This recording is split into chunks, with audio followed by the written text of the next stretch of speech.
You're listening to Whoa! Potluck.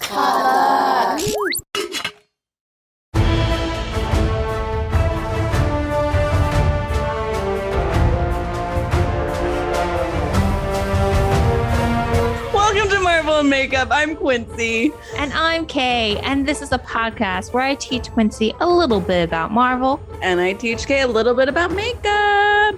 Watch out, there are MCU spoilers ahead. This is your warning. Warning. And today we are doing a special episode because we are about to dive into Phase 3. So we're going to do a recap of Phase 1 and Phase 2. Just to review, Phase 1 was Iron Man, Incredible Hulk, Iron Man 2, Thor, Captain America, First Avenger, and then Marvel's The Avengers. Let's start there, Quincy. Like, the first 6 movies, out of those 6 movies, when we were going through it, you maintained that Incredible Hulk was your favorite. Yes. Now that we've come through Phase 2, is that still your favorite? I don't know. I was just thinking about this. Sidebar, you are so nice. I feel like if the roles were reversed, I would have been like, pop quiz. Name the Phase 1's movies in order, including the year it was released in. Oh man, I don't think I'd be able to do that off memory. Or maybe I could. I feel like you could. I feel like you would do a lot the years, better probably. than you thought. Mm-hmm. I feel like you would. Your years would not be that off. Well, to let you know that, first one was in 2008.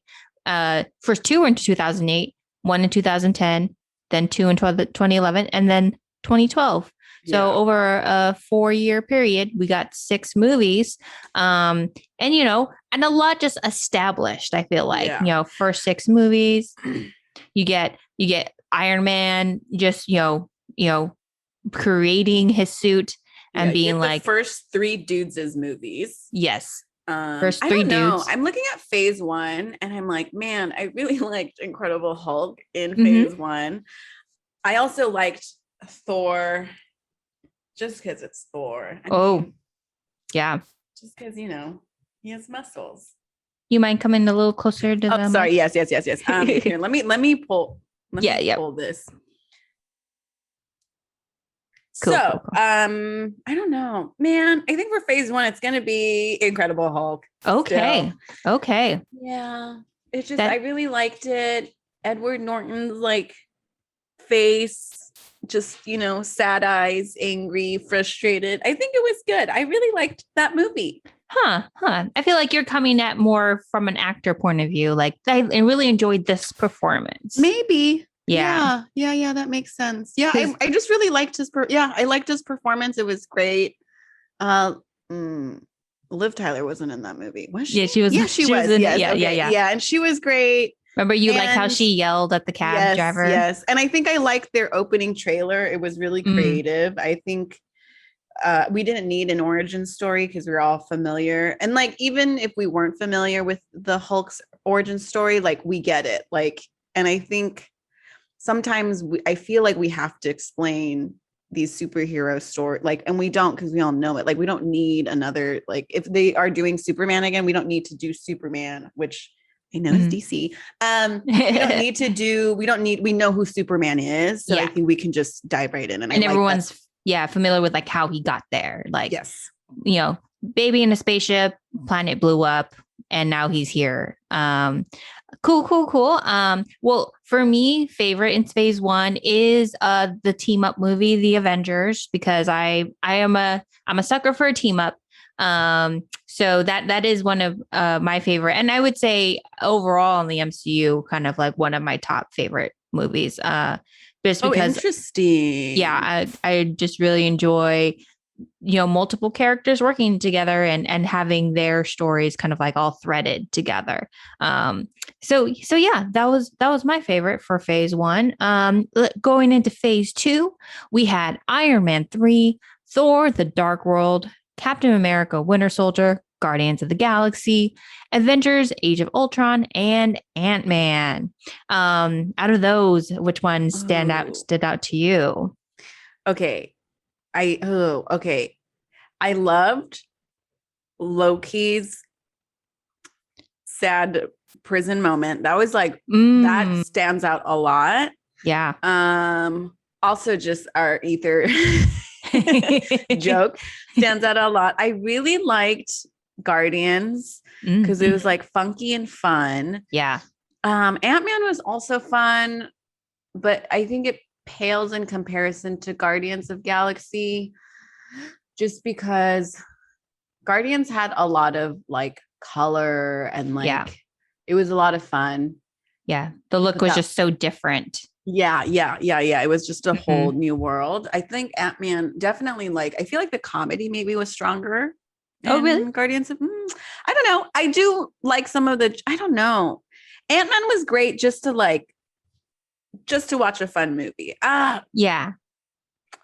I would, okay. Oh, this is how I'm going to do this. Go I ahead. think Guardians of the Galaxy is my favorite movie from phase 2. My favorite scene from phase 2 for going granular is that Loki moment when you find out he was very sad that his mom died. Yeah. Now you see me, brother. I think that's the line, something like that. Oh, is that his line? Yeah. I think it's something like that. Because, because his mom just died and he's just sitting there. Yeah. He did say that because he was all polished and then Thor calls him out on his shit as siblings do.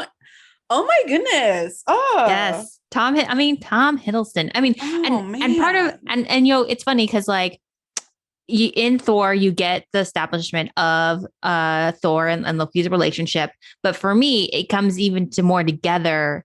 It cemented even more in Avengers. So I think that's another reason why I like that movie is because it cements their civil rivalry. Even when he comes and he grabs Loki and he pulls him off onto that mountain in the forest. Do you remember this in Avengers? And he's just like, I thought you were dead. Like he was actually, we mourned, and he's just like, oh, did you? And he's like, so what is your favorite movie from phase 2?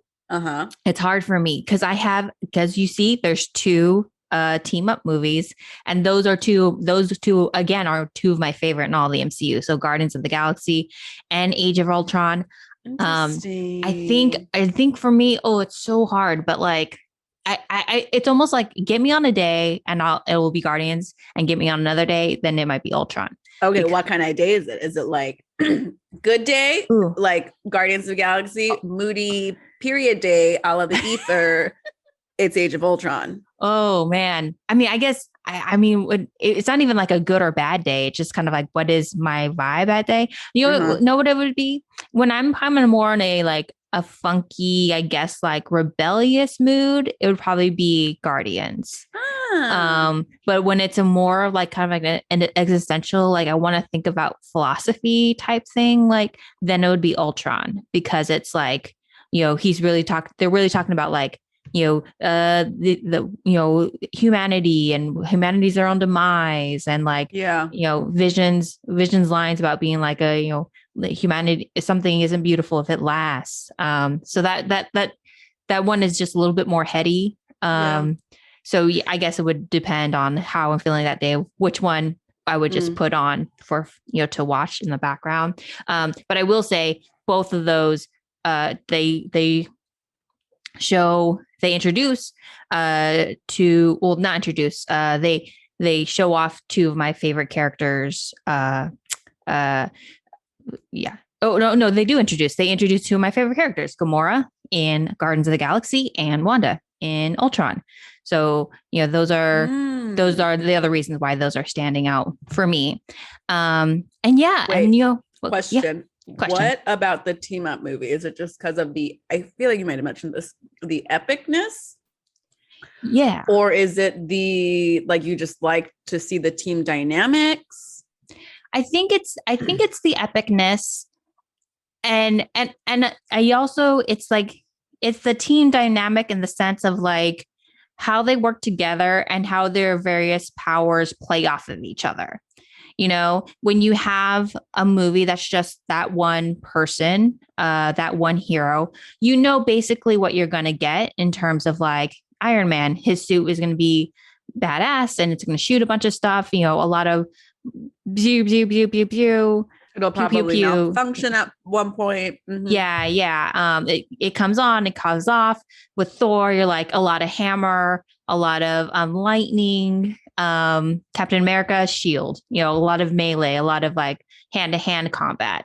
So even though, those movies do those really well and they show those things off, for me, what's really fun is in those movies, how those type of like almost combat styles and like character styles like intertwine. Like, again, one of my favorite fight sequences in like all of movies is that one in Avengers where it's like Iron Man flying and then he lands and then he shoots off of Cap's shield, and then it bounces off and it shoots down some of the aliens, and he takes off again. He passes Hulk, and then Hulk jumps. He lands on top of like one of those big Chitauri things, and then he puts like a bit. He like tears off like one of its spikes, and he puts it in, and then Thor lands and like it slams it with the hammer. So that interaction in between them is always so funny that you remember that, because I do remember that now that you say that. But the one image that I remember from Ultron is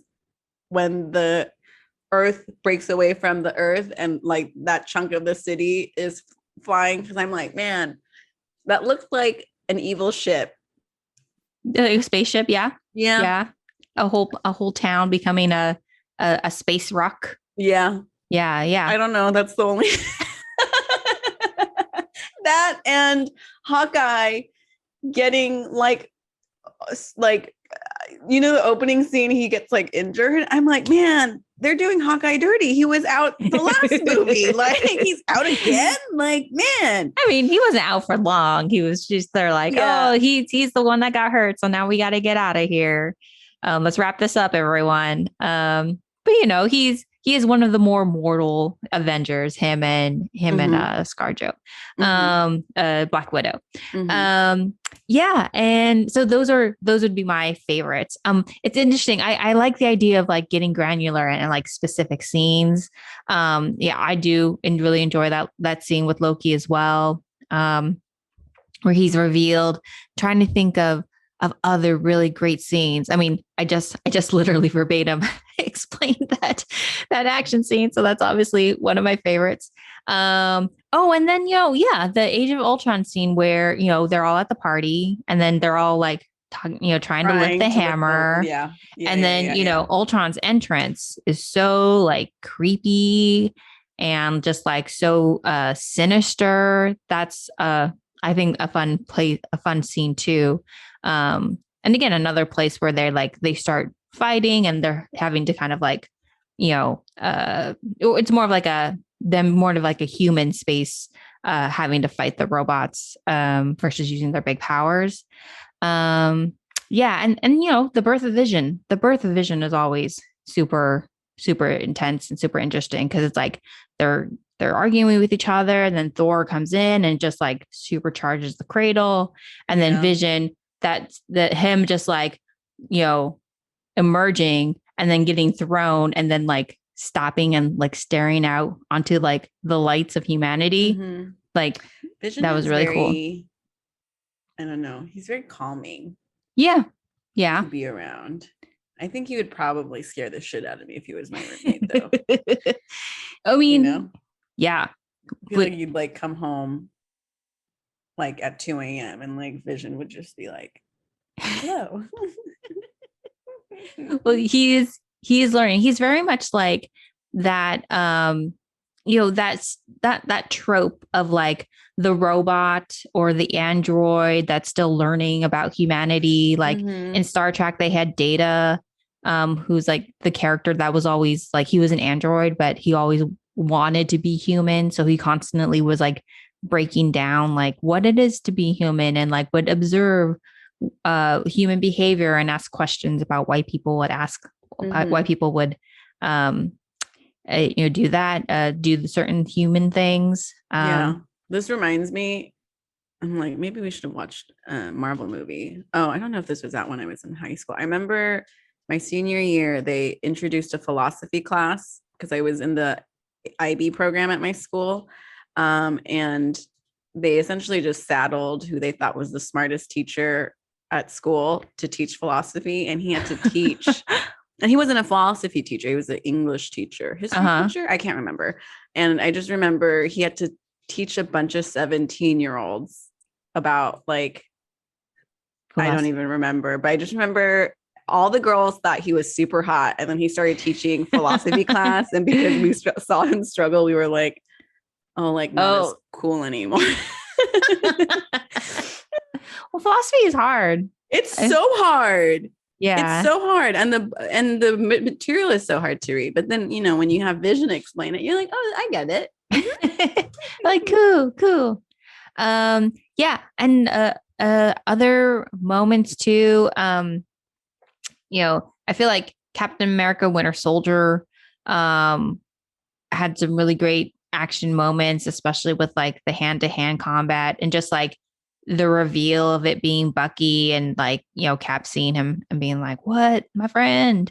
And then for some reason, all my favorite scenes are action scenes. And the Guardians first fight scene too was really one of my favorites where that was a good scene. Yeah. You know, Quill comes out of the thing. Gamora like takes it from him. And then he runs after her and then they run into Groot and Rocket. And you know, Rocket I think that shoots them. fight scene is more memorable because it's more comedic. Mhm. They, you know, all of it is a dance, but it's more comedic because there's like they're putting comedic moments in. I feel like that stands out to me more. Yeah. Because it's not such a huge blur of like action. I know that the Winter Soldier one, that opening fight scene he has was very impressive because we saw a variety of action with Captain Cap, but yeah, the Guardians one stands out to me a lot more. Yeah. And that also kind of gave you another sign that just like, this is different. This is a more satirical, not satirical, but like, you know, almost, I don't want to say campy, but just like, don't take ourselves as seriously. Seriously, yes. I would say that. Yeah. We're not as intense. There was kind of this like lightness to it. You know, and just like this kind of the silliness of like, it's a rocket. It's a raccoon who can talk, and a big tree, who talks, but only says the same thing over and over again.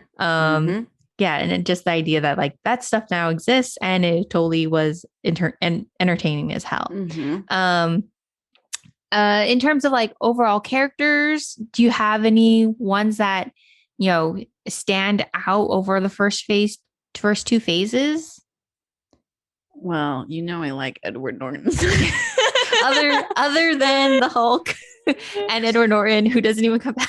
I know. Gotta be pining for that Edward Norton. Oh man. Oh, you said Loki. Yeah, but I think he's a popular favorite, right? Because he's very complex. I mean, I like Thor because he's just, you know, your sexy Sports Illustrated dude with his like long hair, his little like, you know, now that I think about it, I used to rock that hairstyle in middle school. You know how he has the two like little skinny like hairs that float down? Yeah, the wisps, and it's like in his eyes. I did that in middle school. I remember that look. I remember. Yeah. Asian. I think it was mostly an Asian thing, right? Like the really skinny bit. Yeah. And they were long. They were like chin length. Yeah. So Thor and I had the same haircut. Other characters that stand out. I loved. I forgot his character name. It just escaped me. Rhodey. Yes. Just because I also a huge Don Cheadle fan. I guess that covers it. Those are my top 3. Cool. Yeah. I mean, for me, for yours. For me, I would say overall, like I said, Wanda, and Gamora are kind of like my top, just because they're just like, you know, such strong female characters. Oh, for phase 1.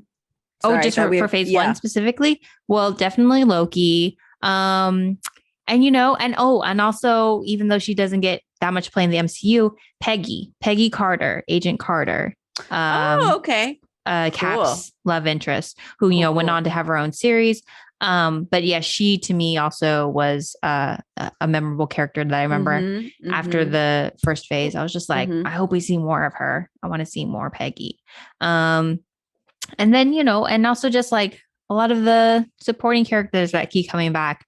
John Favreau as Happy, the driver. Happy's great. I also liked villain wise. Oh yeah, Ant-Man that's villain. good. Ant-Man villain. Ant-Man villain Oh, was great. I thought he was great. cool. Yeah, it was interesting because he had like a complex about like being chosen but then cast aside, which I thought was very interesting. Yeah, I liked him a lot. Other baddie bads. Yeah, I think that was it. I think I think my favorite. go Gamora's sister. Oh, Nebula. Yes, Nebula. yes. She's cool. Yes. She's awesome, and she also has a very her own trajectory as well. Cool. So she'll be coming back. And for me, again, in those team up movies, Ultron for me would have to be the most impressive villain in these first two phases. Just because he was pretty much like the brainchild of Tony, and in his mind, like he's one of those people that, and who almost reminds me of another big bad that's gonna come down the line, but just like in his mind, he was doing the right thing, based on his programming and his logic. You know who's another not baddie, but like Peter Quill's the guy who saved him. Yondu. Yondu. Mm-hmm. Yes. He was great. Yeah. He was great too. And again, like, a funny, not like a very kind of interesting contrast to like the other villain, Ronan, in that movie. Because, he had this personality and this like relationship with Peter versus Ronan, who was just like, I am evil. He almost was scarier actually because he played against that, because he was smiley and jokey, but like that edge never went away. Yeah. You're kind of like, it's almost scarier because you're like, you don't know which way he's going to swing. Yeah. Cool. And I liked how he whistled. I can't whistle. So the way he would whistle. I'm not a good whistler either, no. How did he do it? It was like, he would like suck his bottom lip and go like. I mean, I wonder if that was actually him. Like, and he looks cool doing it. I did not look cool. I look weird. Yeah, he does like through his teeth. Yeah, I look like a little gopher. Literally, I look like Alvin and the Chipmunk. I remember when I was in elementary school, my best friend was practicing whistling. I remember we would have to like run the track for a PE because we had to like, do PE bullshit. And I remember she'd like run and I'd be like, what are you doing? Yeah, because the teachers aren't like exercise people. They're just like run around for like 20 times around this thing to run. That's a mile. And I just remember she was like whistling. She was practicing whistling. Oh, I would see those kids. They would do that thing where they would take a blade of grass and they would hold it. And Can't do that either. They were whistle. Yeah, that was probably the closest I ever got to like whistling. Sometimes I feel like they were pretending to make the sound of whistling. Pretending to make a sound? Yeah, how do you pretend to make a sound without just making the sound? Isn't it here? You put the blade of grass in between here, and then they would go. And then you blow it. Yeah, it was like always like a horn toot sound. Yeah. Right? That's what they were doing. I mean, yeah, I guess. Oh, maybe this is how you're really supposed to pray. I look like I'm praying. You're supposed to whistle your prayers.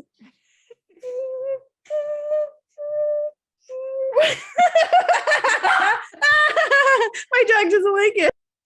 Oh no. Oh no. I guess the Quincy's dog did not like the whistle and he is barking it up. Yeah, no, she doesn't like it. I just saw on Reddit. Stop. This is Maple. She says hi. Speaking of like whistling, because my ear's not very good. There, I saw on a Reddit like sad facts, and it says apparently like whales who cannot sing in tune will be lost forever because you have to like match. And I was like, oh, that's me. Because I can't carry a tune. That's me. Because you can't, like, singing wise? Yeah, no. Oh, Oh, I mean, but you won't get lost forever if you can't sing a song on tune. I mean, I'm that's saying what. if I were a whale, yeah, I Oh, would be. I'd be that sad whale. that. Oh, I mean, yeah. I guess that's one of the harsh things about evolution. It's just like Yeah, if you're not fit into the lane that evolution made for you, you you're out. did. You're Yeah. out. Well, that's nice for whales. Yeah. I guess to bring it back to the first two phases. Any other high points we want to mention? You know, we left off with Ant-Man. Uh, kind of like a fun little romp. And again, another fun supporting female as well. Evangeline Lilly as Hope. It was interesting. I thought, I just thought with Ant-Man it was a little anticlimactic because Age of the Avengers, you're like, oh, like you end on such a high note. With not that Ant-Man wasn't good because I really did like Ant-Man. But yeah, it was like there's such the epicness of like Avengers, and then I think it almost feels like Ant-Man should have come before Age of Ultron. Maybe. Well, the thing is we actually just watched the trailer to Civil War. Yes. So all of this is just a setup for more. The phase 3 of it all, which actually is a good 11 movies. 11 movies. And so almost the same size as the first two. But yeah, so I think that's pretty much it for the Marvel side of us recapping phase 1 and phase 2. Why don't we go ahead and jump into our stretch and share? Yes, I can stretch first. Okay, go ahead. Do you want to choose the stretch? Let's do. Oh, that was. I just cracked my neck. Did you hear that? Yeah, that was. Nice. Oh my goodness. So that's let's do next stuff then. Okay. These are not it. I got new glasses this week. I'm very happy about them. I think when I was younger, I did not get the glasses that had like the little nose pads in because those felt like old people to me. And I have glasses that are like without them. And I got these new glasses that have the nose pads. And I'm like, whoa, this is a game changer. Oh, so why is it a game changer? I don't know. I think the glasses, they fit really well on my face and they feel light. I think my other two glasses, I don't like how they fit my face anymore. And I realized like, because they're sitting off my face, it feels better than having the glasses like slammed into my eyes. Yeah. No, I hear that. I need new glasses because I always get the pads, but for some reason I didn't notice this. My current glasses, those pads are metal. They're not plastic. Oh. Yeah. And so I've been wearing them so often over the past year. I've actually kind of had like two little indentures and there's actually a little bruising going on. So I need to change them out. Great. Yeah. Yeah. You should look at Firmoo. Firmoo? Is that a brand? Not sponsored, but firmoo.com, FIRMOO.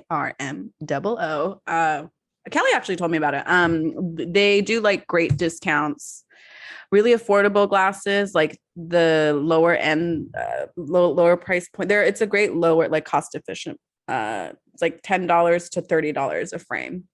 Cool. And then the price goes up. If you decide to go buy, let me know because I have a referral code. Okay. Yes. Yeah. Wait, so that wasn't your share or that was your share? That was my share. Oh, okay, cool. Yes. So my share is like I feel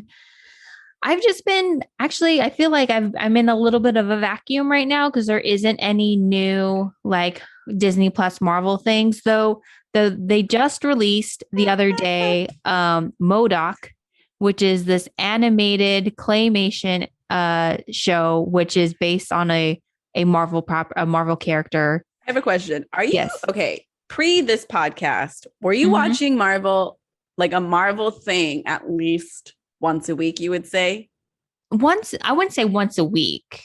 I would say it would. I mean, if there was a new one, I was watching it. Yeah, But they didn't have. made it sound like you were like you Well, were like you weren't getting your fix, and you were like, "There's nothing to watch."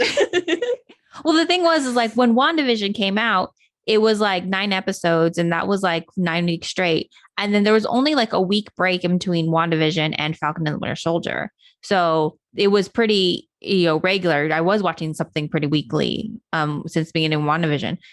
But Loki doesn't come out until a few weeks from now, June 11th. Are you serious? Yeah. So I've been I have to wait. Well, I mean, you have to wait even longer because we're not going to watch it until after we watched the other things that came before it. But I have to wait for 11 shows and 2 TV shows before I can watch. Yeah, 11 movies and 2 TV shows. Well, we're going to get through them. We're going to get through them. And there's more to come. Oh, you look so sullen right now. You look so disappointed. You're just like, I'm grumpy. Drawing like X's on my notebook right now. Cool. Well, it'll be worth the wait. Yeah, definitely. And so what I've started doing is I've started watching people's react videos where they watch the episode and then they also really do their react for a fix. I feel like. Yeah, because I'm just like, I would watch the shows like as soon as they would come out, which was usually like midnight on Thursday. And so I wouldn't really I would watch it. And then sometimes if I really liked the episode, I would watch it again. But the sharing that, seeing other people react to it while also remembering how you react to those moments. I don't know. It's like this way of kind of like having that experience of watching it in a movie theater with people around. Yeah. Leslie Jones did that for the Jack Snyder thing. Yes. It was so funny. Yeah. She was great. Yeah. And then also, a lot of times those people who are watching it are like a lot bigger comic book fans than me. So they actually read the comics and stuff like that. And so they'll actually say things that and reveal information from the comic books that I didn't know. So it's too meta for me, but I'm like, would it be insane if we watched a watch along of the I mean, there's potential. I think that this is phase 3 and we are mixing it up a bit. So I feel like there is potential for us to get weird and do stuff like that. Yeah. So that's my share for this week. Though I will say I did watch. They just dropped that MODOK show, and I watched a couple episodes. It is insane. It is so silly and so funny. Patton Oswalt is the main creator. Well, the main producers behind it, and he also voices MODOK, the main character. Adding that to our podcast lineup. I'm not going to because it's not part of this larger MCU lineup. Got it. So got it. For now, but maybe if we run out, no, I think it could just be a standalone bonus episode. Yeah. Again, there's so many permutations of things that are Marvel out there that we are not for lack of material to dive into. So that wraps up our stretch and share. Yay. And for this special recap, phase 1, phase 2 recap episode, we are doing a makeup recap as well, because I have come in with a face on. Yes. Okay. For our podcast listeners, I'm going to try to guess what Kate did today. Okay. She looks amazing. When we first popped on, we were, doing some light admin work. And I was like, oh my God, I wish we had recorded. I think turning on the cameras and then my reaction, because it was just like, oh my God. And your face was somewhat like this. It was like, yeah. Kay is making the emoji face where all the eyes, big mouth. Just round circles. Kay is wearing foundation. Mm-hmm. And I think she is wearing her primer underneath, and she concealed. She did some concealing, and she is wearing a nice bold lip. It looks like a berry color. Which really, I think she's also wearing like, oh, we're matching again. We're both wearing black tees, and I think it just gives it a nice little color. I feel like you also filled in your eyebrows. Yes, a little bit. Yes. And I went like a little. you did a good job. I went a little dark. And so when I looked at it, I was like, whoa. And so That's fine. I wiped it with a. Oh, I first wiped it with like a tissue, but then I remembered you saying to brush it. Yeah. So I did that. Oh my God, guys. Kay is learning. Just I am learning. And I feel like you lined your eyes. I did. And but you didn't do your cat eye, which is totally fine. Yes. I just did the top line a little bit towards like the middle and the outside, and I tried to get the inner, but I was like, oh, this isn't happening. That's fine. And then maybe you put some mascara on. A little bit of mascara. And then you set it with some powder. Maybe. Yes. Yeah. That's pretty much it. Did I get it? I did a little bit of blush. Okay. A little bit of blush. But I don't know if it's as, I don't know. I feel like maybe it's the zoom quality where I can't really see it, but it's also very subtle. Mm-hmm. Yeah. Very subtle. Yeah. So Kay, tell us what it was like. How long did it take for you to do your full face? So here's the thing. It took me probably 25 minutes. And I was rushing because I had a plan today, and I was running behind. So but I knew I had to make the face. So I kind of went through all my stuff as fast as I could to be like, okay, there's this, and this. And I tried to remember like the techniques of everything. But then I was just thinking, like, I remember you just being like, if you want that type of look, feel free to do that. I just remember you saying that a lot. So I'm just like, no, what I'm going to do, I'm just going to put things on. What do you mean? Like, I remember whenever, sometimes you would just say things like, I was like, is this how it's supposed to look? And you're like, well, you can, I think a lot of times it was when I would mess up. You would be like, well, if that's the look you're going for, then yeah, you can do it that way. But, or you can do this. So I kind of kept that in mind of just like, let me just start putting things on and see how it looks. And if I like how it looks, then I'll do that and move on.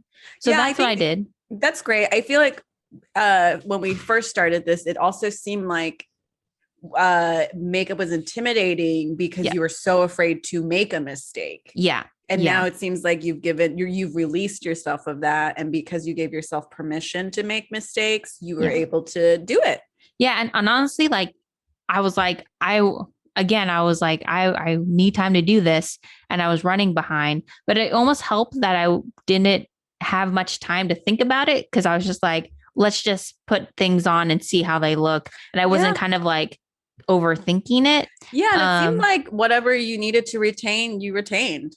Yeah. Like, and that too. Yeah. Yeah. Like I didn't go ahead. No, go ahead. No. You go ahead. I mean, I did have a plan to be like, I should go back and watch the makeup portion of all their episodes and like make sure I'm doing every single thing. But then like just the day came and I was like, oh crap. So I just was putting things on based off of memory. And at the end of the day, Kay, like all the techniques, some of the techniques I showed you are like new to me. And like,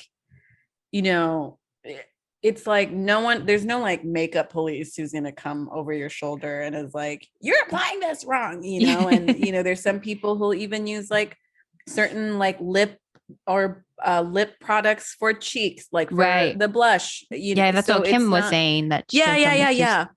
You can dab it on, or you can even put some like here on your eyes. So it there's no real rules in terms of that. So you're right. I did primer and then foundation, and that's kind of what I've been doing on a regular basis. So that was pretty easy. And then I did, which I don't usually do, I did put a little bit of concealer. I have a little bit of a thing going on here. And like I said, I have like kind of indentions and bruising going on with my nose because of wearing my glasses so much. So I have it around there as well. Great. And also I ended up putting it up a little bit underneath my eyes. Great. Yeah, it looks great. It looks very even. Yeah. And then after that, I did, I actually put eyeshadow on. I couldn't tell by the light. I was gonna say it looks like you have stuff on. Yeah, I see it. From here, I couldn't tell if it was just like eyeshadow or if just the lighting wasn't as clear. It's like more of a I first said I would when I sat down, this was one of the few things I went and like went to our video. I was like, okay, let me see if I can try this. Cause the whole 3-color thing, I was like, I didn't retain that. It looks fine though. Well, what I ended up doing was just using one color. Yeah. And it was like a kind of a brownish color. Yeah. Yeah. It looks really natural and it gives your eyes a little bit of pop. Yeah. Yeah. And after I put it on, I was just like, oh, that actually looks fine. Like that looks I don't want to say good, but like that looks elevated. That looks like something different. It looks like, you know, a little extra pop. Did you end up doing, sorry, go ahead. Oh, well, because one of the other things that I've, feel like I've struggled with is just like, I don't know if I'm doing it right. It's because it's such a subtle thing, the subtlety of it all it's hard to be like, and now you can tell that you have makeup on, but it's like, no, because it's a natural look. So it's supposed to be almost invisible, Yeah. But yeah, so when I did put it on, I was just like, oh, I see there's a little bit extra. I'm just going to stop there. So just one color. Just lifting it a little. For the eyeshadow. Did you end up lining your lip and did you struggle with that portion? I didn't line my lip. I just put the lipstick on. It looks good though. It doesn't seem like your application is really good and I'm not seeing any bleeding from here. So yeah, I there wasn't that much. And I did use one of those different lipstick that the thing was a little bit thinner, a little bit smaller. So I think that made it easier versus the other one. It was that I used last time. It was a bit of it thicker. Yeah. But again, it was mainly because I was running behind. I was just like, just lipstick. This looks good. This looks great. And then so now, and then also, so I did eyeliner. I forgot the exact technique of like how to hold my eyes. So when I started, it was getting a little like, just like dotty, like it wasn't eyeliner. Yeah. It wasn't going. I think you're confusing that with the false eyelashes, right? Because the false eyelashes, you want to look down so you can still have your eyes be flat, but still be able to see so you can place the eyelash. And what's the technique for the eyeliner? For the tight line, you want to use a Q-tip. Sometimes I'm lazy. Oh, right. I just use my finger to gently press into the eyelid. So if you do that, it'll expose your tight line and you can gently brush your pencil across. Yes, I forgot that. But hey, you remembered the other thing, So what I ended up doing was just trying to be like, draw it on like this while looking. And it wasn't, I was like, this isn't happening because it just kept like it made it look like I was just drawing little dots above my eyelid. So I kind of just like did that for a little bit and then I got a Q-tip and kind of just like smeared it. That works too. I mean, when I first started doing like liquid eyeliner and stuff, like it wasn't great until I got more comfortable and I would just overdraw and then go and wipe with the Q-tip till I got better at it. So you figured out, I feel like a classic girl technique in terms of like, or a classic like newbie makeup technique. I'm just like, oh, this is weird. Just let's see what works, and then I did my curled my eyelashes. So I think I still need to learn how to get it closer to my eye. Cause when I put some mascara on, they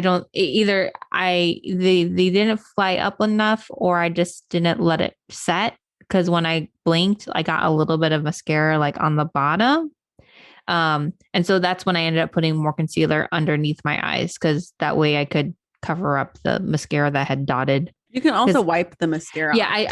I did that also, but then like some of it wasn't coming off and I was like, oh, I'm just starting to wipe off the foundation. So I put, concealer. Yeah. Sometimes I get like a Q-tip and like wet it and then use that to do that. Cool. Now that you've put on your first full face, how do you feel from like when we started? Do you feel like this is something you could do like more regularly for shows or whatever? Yeah. I honestly, I surprised myself, especially because I was running behind and I was just like looking.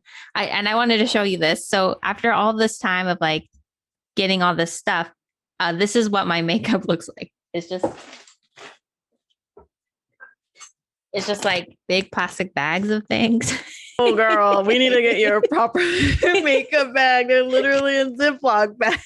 And then Like the 1 gallon Ziploc bag. and like a bin. So I think the bin's fine. I think we should get you a proper makeup bag. well, I do have one, but like it's kind of, it kind of has this kind of like look. So what I like about the plastic bags is I can just like look through the bag. Sure.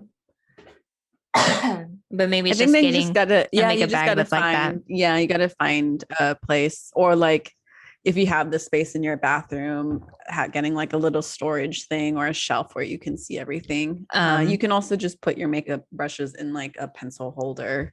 right. Yeah. And so but so I think I surprised myself by how much I was able to do just from memory, and also just by like kind of going with the flow and like almost improvising, be like, oh, I remember. Okay, let's put this on. And like, oh yeah, there's eyebrows. And so let me just like fill it in where it's not, where it's lighter, So yeah.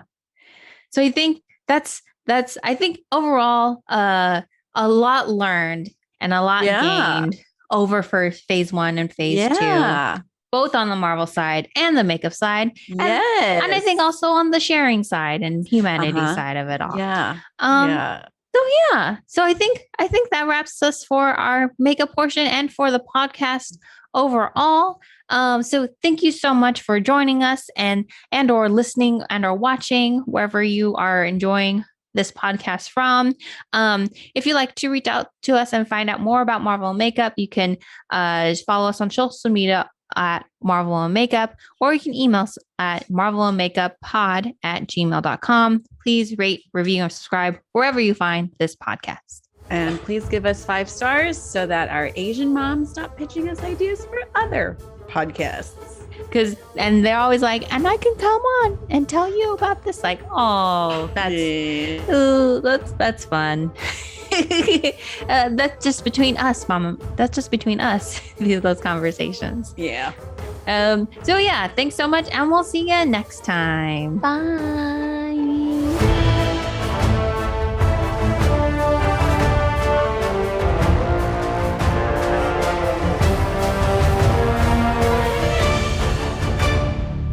Marvel and Makeup is hosted and produced by Quincy Cho and Kay Kanapu. Quincy is an actor, writer based in Los Angeles, California. Kay is a writer-performer for Filipino AF and an alum of the CBS Diversity Sketch Showcase. You can follow them on Twitter and Instagram at Quincy Dinosaur and at Kay Kanapu.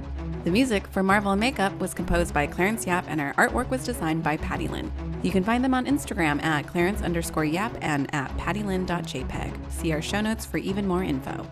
Marvel and Makeup is also a member of the Potluck Podcast Collective, a network of Asian American hosted podcasts. Please check out our fellow Potluck pods by going to the website podcastpotluck.com. Hi, I'm Marvin. And I'm Rira. We're the host of Books and Boba, a book club and podcast dedicated to books by Asian and Asian American authors. Every month we pick a book by an Asian author to read and discuss on the show. We read a wide variety of genres, from contemporary to historical fiction, fantasy to memoirs, and crime thrillers to romance. Some of our past book club picks are Pachinko by Minjin Lee, Sorcerer to the Crown by Zan Cho, and Devotion of Suspect X by Keigo Higashino. We also go over what's new in the Asian American literary world and chat with some talented Asian authors about their work. So whether you want to start reading for fun again or diversify your TBR list, we got your Asian literature cravings covered. For more info, check out our website at booksandboba.com. You can listen to us on iTunes, Google Play, Spotify, and wherever you find your podcasts. Part of the Potluck Podcast Collective. Face. That was great. I love how much you learned, and I'm glad you went with it. I'm glad you didn't, try to sit there and rewatch the entire episode to like read teachers. I think that would have stressed you out. Yeah.